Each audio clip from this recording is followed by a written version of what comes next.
Okay. तो differential gear या differential gear box की यूज़ करते हैं हम लोग हैं, और ट्रेन में डिफरेंशियल गियर बॉक्स यूज़ नहीं होता है। सबसे पहले ये जान लेते हैं कि ये हम शुरुआत करेंगे एकदम बेसिक से लेकर कि आखिर क्यों डिफरेंशियल गियर बॉक्स यूज़ करना चाहिए। तो हम शुरुआत करते हैं ट्रेन के एक ट्रैक पर। ट्रेन का चक्का जो होता है, अगर उसको चक्के को ऑब्जर्व करोगे तो ट्रेन का जो चक्का होता है, हमारा व्हील, वो कॉनिकल शेप का होता है। ये कॉनिकल शेप का चक्का होता है हमारा। ओके, कॉनिकल शेप का चक्का होता है। तो व्हील, तो एक हम व्हील ए बी मान लिए हैं, और ये एक ट्रैक है जिसमें मेरा ट्रेन चल रहा है। ओके, तो ये तो स्ट्रेट है। ओके, इस व्यू से देख रहे स्ट्रेट है, जिसे टर्निंग लेगा तो एक मान लेते हैं स्मॉल एंगल थीटा पे एक टर्निंग लेता है। तो जब भी कोई कर्व बनता है तो ऑब्जर्व करो कि ये चीज़ जो होता है, ये वाला, अगर मेरा चक्का ये है तो ये राइट साइड बन जाएगा, ये लेफ्ट व्हील बन जाएगा। तो राइट व्हील और लेफ्ट व्हील वही स्मॉल एंगल, वही स्मॉल टाइम, टाइम मतलब यहाँ से लेके यहाँ तक का डिस्टेंस, जैसे 1 2 3 और 4। ओके, बस 1 से लेके 2 तक जो राइट व्हील ट्रेवल करेगा और लेफ्ट 3 से 4 करेगा। इसमें ये बात यहाँ पे है कि जो कि वो टाइम तो मेरा वही सेम टाइम है, इसी टाइम पर वेलोसिटी भी मेरा सेम होगा। तो जो चक्का का व्हील है वो भी सेम है। समझते हैं कि इसका स्पीड है, इसका कम है। तो मान लो कि टाइम में तब यहाँ से टाइम t1 जो है मेरा, वो सुबह का 10 बजा हुआ है, और t2 10:02 हम बात कर लेते हैं कि यहाँ से लेके यहाँ तक इसको 2 मिनट टाइम लगता है इस कर्व को कंप्लीट करने पे। तो ये कर्व में क्या देखेंगे कि 1 से 2 सेम टाइम पर इसी टाइम का डिफरेंस में, मतलब कि ये 2 मिनट के डिफरेंस पे वही सेम एंगुलर वेलोसिटी, क्योंकि हमारा जो एंगुलर वेलोसिटी तो मेरा कांस्टेंट है। ओके, क्योंकि दोनों का चक्का का व्हील मेरा सेम है, तो इंजन की स्पीड भी मेरा एक है। इंजन मेरा ऐसा नहीं कि इस चक्के को ज़्यादा स्पीड दे रहा है, लेकिन इस राइट वाले को ज़्यादा डिस्टेंस ट्रेवल करना पड़ रहा है और लेफ्ट वाले को कम करना पड़ रहा है, तभी तो ये चीज़ पाथ को कवर करेगा। तो ये मुमकिन कैसे होगा कि राइट वाला को ज़्यादा ट्रेवल करना है और लेफ्ट वाले को कम करना इस कर्व पाथ में? ये तभी मुमकिन होगा कि अगर राइट वाले का हम स्पीड बढ़ा दें और एल वाले का स्पीड कम कर दें। पहला सॉल्यूशन, ठीक है। दूसरा सॉल्यूशन ये हो सकता है कि अगर देखोगे कि इस व्हील का चक्का का ये है डायमीटर, और इसको हम बड़ा कर दें, ये हो गया लेफ्ट, ये हो गया राइट, तो एक रोटेशन में इसका डिस्टेंस टेबल ये होगा और इसका एक रोटेशन में कितना होगा, क्योंकि जो सर्कमफ्रेंस होता है वो क्या होता है, पाई इंटू डी होता है। इसका ये डी है, इसका ज़्यादा है डायमीटर, तो ज़्यादा ट्रेवल कर सकता है। तो ये हो सकता है कि हाँ, राइट वाले को बड़ा चक्का बना दें और लेफ्ट वाले को छोटा चक्का बना दें, तो टर्निंग में क्या होगा कि ये ज़्यादा डिस्टेंस ट्रेवल करेगा और ये कम करेगा, तो मेरा ये काम बन जाएगा। लेकिन ऐसा होता भी नहीं, व्हील का चक्का मेरा सेम होता है दोनों। तो ये टर्निंग वाले प्रॉब्लम में कैसे ठीक कर सकते हैं? तो इसका सॉल्यूशन ये है कि चक्के को ना हम छोटा बड़ा करें, और स्पीड तो हम किसी कम घटा ही नहीं सकते, स्पीड तो हम कांस्टेंट देंगे, एंगुलर वेलोसिटी, दोनों चक्का सेम एंगुलर वेलोसिटी घूमेगा।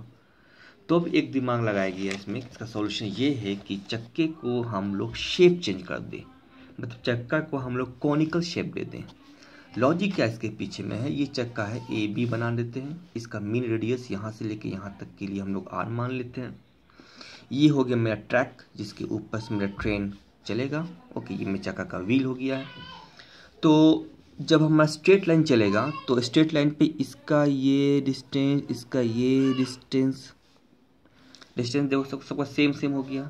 ओके, तो सेम है तो मतलब सेम डिस्टेंस ट्रेवल करेगा। जैसे यहाँ पे है सेम डिस्टेंस ट्रेवल करेगा, यहाँ से लेकर यहाँ तक ट्रेवल किया तो सेम डिस्टेंस ट्रेवल किया, कोई प्रॉब्लम नहीं। लेकिन जैसे टर्निंग लेगा तो इस वाले को अगर ये लेफ्ट टर्निंग लेगा तब राइट के लिए दूसरा हो जाएगा।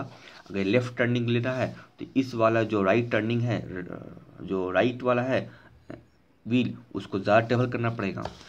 तो ज़्यादा ट्रेवल करने का क्या रीज़न है कि जब ये मूव करेगा इधर तो इसमें एक फोर्स लगता है सेंट्रीफ्यूगल फोर्स, क्योंकि रोटेशंस करता है तो ये इसको इधर फेंकता है, तो सेंट्रीफ्यूगल फोर्स इसको इधर की तरफ फेंकेगा, सेंट्रीफ्यूगल फोर्स FC। एक तो अपने अबाउट एक तो ऊपर भी काम करेगा, एक जो ये अपने जो इसके टर्निंग लिया तो इधर भी सेंट्रीफ्यूगल फोर्स लगेगा। तो इस सेंट्रीफ्यूगल फोर्स के चलते ये चीज़ है ये थोड़ा सा इधर मूव कर जाएगा सेंट्रीफ्यूगल फोर्स के इफेक्ट से। जैसे इफेक्ट करेगा तो ये जो व्हील होता है ये आसानी से इस ट्रैक के ऊपर मूव करेगा हल्का सा। जैसे मूव हल्का से करेगा तो ये देखोगे कि ये ट्रैक अब ये पहले यहाँ पे था, अब ये ट्रैक यहाँ पे, क्योंकि सेंट्रीफ्यूगल फोर्स हो गया तो ये मूव करेगा, ये इधर से अब इधर जाएगा, इधर आ गया। तो अब इसका जो डिस्टेंस है कि कॉन्टैक्ट पॉइंट यही है इसका है, देखो कि ये अब मेरा बढ़ गया, ये जो R है B है ये मेरा बढ़ गया और इसका क्या है ये R मेरा छोटा हो गया। तो ये जब R बड़ा हो गया है तो ये डिस्टेंस क्या होगा, ट्रेवल ज़्यादा है, क्योंकि इसका जो सर्कमफ्रेंस होता है वो बढ़ गया, मतलब पाई 2 पाई RB, मतलब वही बोल सकते हो पाई DB। और ये क्या हो गया, मैं छोटा हो गया तो ये हो गया मेरा पाई DA छोटा। तो बड़ा मतलब ये ज़्यादा डिस्टेंस ट्रेवल करेगा और ये छोटा डिस्टेंस ट्रेवल करेगा। तो मेरा इसका आंसर निकल गया। यही चीज़ तो ट्रेन के लिए हो गया कि इसका हम व्हील को चेंज कर देंगे, तो जब व्हील का शेप चेंज करना पड़ेगा तो हमको उसके लिए वैसा स्पेशल ट्रैक बनाना पड़ेगा। लेकिन जब बात करेंगे रोड का, बस का, ट्रक का, तो क्या उसका चक्का तो वैसा नहीं होता, उसका चक्का होता है हमारा सिंपल ऐसा गोल।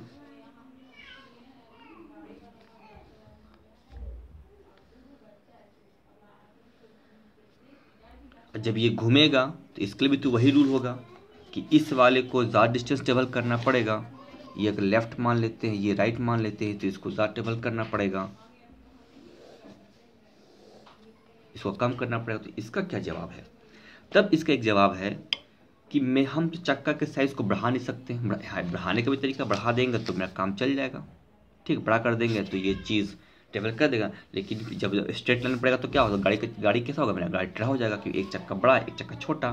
तो जब टर्निंग लेंगे तब तो ये ठीक होगा, लेकिन जब स्ट्रेट लाइन चलेगा तो एक चक्का बड़ा होगा तो गाड़ी में ऐसे चलेगा, जो कि प्रैक्टिकली तो मुमकिन नहीं लग रहा, थ्योरेटिकली हाँ चलो ठीक हो सकता है। तो इसका सॉल्यूशन क्या है, क्या कर सकते हैं? तो इसका सॉल्यूशन ये है कि जब ये चीज़ इधर ट्रेवल करे तो इसमें अगर हम लोग ऐसा ट्रक बना भी सकते हैं, और अगर हम ऐसा चलाएं तो इसका अगर स्पीड हम बढ़ा दें और इसका स्पीड कम कर दें तो हो सकता है। फिर क्वेश्चन उठ रहा है कि इसका स्पीड बढ़ाएंगे इससे ऐसा घटाएंगे, इंजन तो एक ही है, इंजन एक ही हमारा पिस्टन उसको दे रहा है, क्रैंकशाफ्ट को दे रहा है उसको, जैसे कि ये हमारा ये पिस्टन है, ये कनेक्टेड है, ये मेरा जो शाफ्ट है मेरा रोटेट कर रहा है, तो ये तो मेरा एक ही रोटेट एंगल वेलोसिटी में कर रहा है, और फ्लाईव्हील का यूज़ करके इसको कांस्टेंट हम दे रहे हैं। ये तो क्लियर हो गया है। अब इसमें हम स्पीड कैसे बढ़ा दें, इसमें कैसे कम कर दें, सिर्फ टर्निंग में डायरेक्शन में। तो यहाँ पे दिमाग लगाया गया कि क्योंकि आगे का जो इंजन होता है, आगे का जो व्हील होता है, उसमें तो स्टीयरिंग लगाते हैं, तो आराम से इसको मूवमेंट कर, जो हम स्टीयरिंग पढ़ चुके हैं, स्टीयरिंग मेथड्स, ओके। लेकिन पीछे वाला तो फिक्स एक्सल रहता है हमारा, रियल एक्सल, वो तो ये है, ये तो फिक्स हुआ। तो इसमें स्पीड हम कैसे दें, इसमें कम कैसे दें? तो जो इंजन से जो हमारा, इसे मान लो ये मेरा इंजन है, इंजन से जो मेरा आ रहा है, इस इंजन को हम, ये इंजन है, ये में ट्रैक है, तो इसमें हम ज़्यादा दें, इसमें कम दें। इसका मतलब है कि इंजन जो से आ रहा है, इंजन को का जो एनर्जी है, जो स्पीड है, उसको बांटना होगा। बांटने को इंग्लिश में बोलेंगे डिफरेंशिएट करना, that's called differential gear box. तो डिफरेंशियल गियर बॉक्स में स्पीड को हम बांटते हैं, depends on situations, okay. Situation मतलब टर्निंग पे, मतलब राइट टर्निंग के लिए, लेफ्ट टर्निंग के लिए। ओके, जब लेफ्ट टर्निंग लेंगे तो देखोगे कि इसमें ज़्यादा स्पीड होना चाहिए, इस वाले चक्के में। जब हम लोग राइट टर्निंग लेंगे तो फिर इस वाले चक्का में ज़्यादा स्पीड होना चाहिए। तो ये जो स्पीड को डिफ्रेंशिएट कर रहा है, ये करे कौन? ये करने वाला होगा डिफरेंशियल गियर बॉक्स। तो ये इंजन का स्पीड, ये जब इंजन का जो एक इंजन बॉक्स है, जो इंजन जो एनर्जी दे रहा है, इंजन को एक प्रोपेलर शाफ्ट से देखो जब ट्रक होता है लंबा सा शाफ्ट होता है, उसको हम लोग एक गियर बॉक्स में डालते हैं और फिर यहाँ से दो चक्के को डाल देते हैं। ये दो चक्का हुआ, जिसके ऊपर तुम देखोगे कि कभी कभी ट्रक व्रक में शैतान का फोटो इस तरह का बना रहता है। ओके, इस तरह का बना रहता है पीछे में बॉक्स ऐसा। इसका असल फिगर रहता है इस तरह से।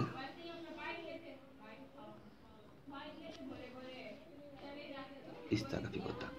नाउ अब हम आते हैं कि इसके अंदर क्या होता है जिससे कि मेरे स्पीड में वेरिएशंस लाता है। ओके, तो इसके लिए a lot of video YouTube channel में अवेलेबल है। अच्छे से अच्छा क्वालिटी और एडवांस टेक्नोलॉजी के साथ वीडियो बनाया गया है, तुम देख सकते हो। लेकिन जो हम वीडियो लेक्चर देखे हैं उसमें थोड़ा सा डिफेक्ट ये देखा गया है कि इसमें जो मैकेनिज्म है जो समझाने का है, कुछ वीडियो में अच्छा दिया गया है, कुछ में ऐसा है कि जो चीज़ को असल में रोटेशंस कैसे होता है वो समझ में नहीं आ पा रहा है। तो क्योंकि इसमें हम मैथमेटिकली यूज़ करेंगे। ओके, तो मेरा जो लेक्चर होगा उसमें थियोरेटिकली भी चलेगा और प्लस मैथमेटिकली ये भी हम लेके चलेंगे इसमें हम लोग।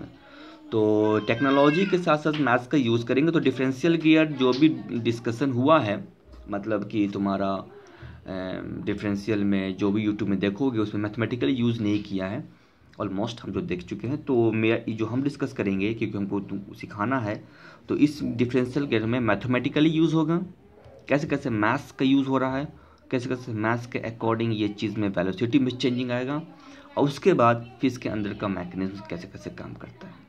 तो इससे शुरू करने से पहले, क्योंकि ये डिफरेंशियल गियर है तो गियर वर्ड इस्तेमाल हो रहा है, तो फिर से हमको एक तो गियर के हल्का सा बेसिक नॉलेज देंगे ताकि हमको डिफरेंशियल में हम उसको ऐड कर सकें। तो मैंने कौन कौन सा इक्वेशन यूज़ होने वाला है, तो ये हम सिंपल ज़्यादा डिटेल में नहीं जानने वाले हैं गियर के बारे में। ठीक है, कुछ टॉपिक को हम डिस्कस करेंगे, जिसको जो कि हमारा गियर बॉक्स, मतलब कि जो गियर चेंज करते हैं, गियर बॉक्स और डिफरेंशियल गियर, इसी दो टॉपिक को कवर करेंगे। तो ये मान लेते सबसे पहले दो गियर है मेरा। ओके, दो गियर है और दो गियर अपने अपने अबाउट पे रोटेट कर रहा है, अपने अपने अबाउट पे। ठीक है, अपने अपने एक्सिस पे रोटेट कर रहा है। तो ये अगर ये रोटेट कर रहा है मेरा एंगुलर वेलोसिटीज कुछ भी, और यहाँ पे देखोगे कि यहाँ जो पॉइंट ऑफ कांटेक्ट है, तो ये पॉइंट ऑफ कांटेक्ट एक ही होगा क्योंकि ये टेंजेंशियल वेलोसिटीज़ है। तो टेंजेंशियल वेलोसिटीज़ जब भी होगा इस पॉइंट पे दोनों के लिए एक होगा कि दोनों पॉइंट एक कांटेक्ट है। अगर इसका रेडियस यहाँ पे हम R1 मान लेते हैं, इसका रेडियस हम लोग R2 मान लेते हैं। अच्छा, यहाँ पे देखोगे तो साइज़ हम बड़ा किए हैं, जो बड़ा साइज़ है उसको हम गियर से रिप्रेजेंट करेंगे, जो छोटा उसको पिनियन से रिप्रेजेंट करेंगे। ओके, और ये मान लेते हैं ओमेगा गियर के लिए, ये ओमेगा पिनियन के अलग अलग है। तो जो टेंजेंशियल वेलोसिटी होगा भी वो दोनों के लिए कॉमन होगा क्योंकि ये दोनों टच में है। तो देयरफॉर तो वेलोसिटी ऑफ टेंजेंशियल कॉमन, तो एक का होगा GRG equal to omega P and RP। Therefore ये क्वेश्चन आगे मेरा, ये क्वेश्चन इंपॉर्टेंट हो गया है। ओमेगा को हम लोग ये भी क्वेश्चन लिख सकते हैं, omega P equal to RP by RG, पहला इक्वेशन। ओमेगा को हम लिख सकते हैं 2πn के टर्म से लिख सकते हैं 60। तो मतलब ये इक्वेशन हो जाएगा मेरा NG NP omega G by omega P RP by RG। R का मतलब हो गया रेडियस, मतलब डायमीटर भी हो सकता है। इक्वेशन 2। दूसरा इक्वेशन देखते हैं हम लोग हैं टॉर्क का। तो यहाँ पे दो शाफ्ट है, दो शाफ्ट जो रोटेट करता है, तो जिसका जो पावर हम जानते हैं एनर्जी कंजर्वेशन, एनर्जी कंजर्व रहता है मेरा है।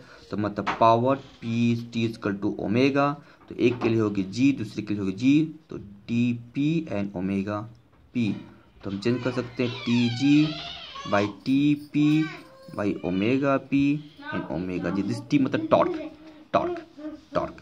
तो दिस इज इक्वेशन थर्ड। तो ये इक्वेशन हम लोग ऐड कर सकते हैं। तो फाइन ये इक्वेशन सब ऐड हो गया। तो ये सब इक्वेशन को हम यूज़ करके हम लोग मैथमेटिक्स हम लोग देखते हैं, मोशन देखते हैं। ओके, कल हम इस पर थोड़ा सा डिस्कस करेंगे डिफरेंशियल पे, डिटेल में पढ़ेंगे इसको हम चीज़ को। तो 1-2 क्लास लगेगा इसमें, तब जाके समझ में आए कि डिफरेंशियल बॉक्स काम कैसे करता है। ओके, आज भर के इतना ही।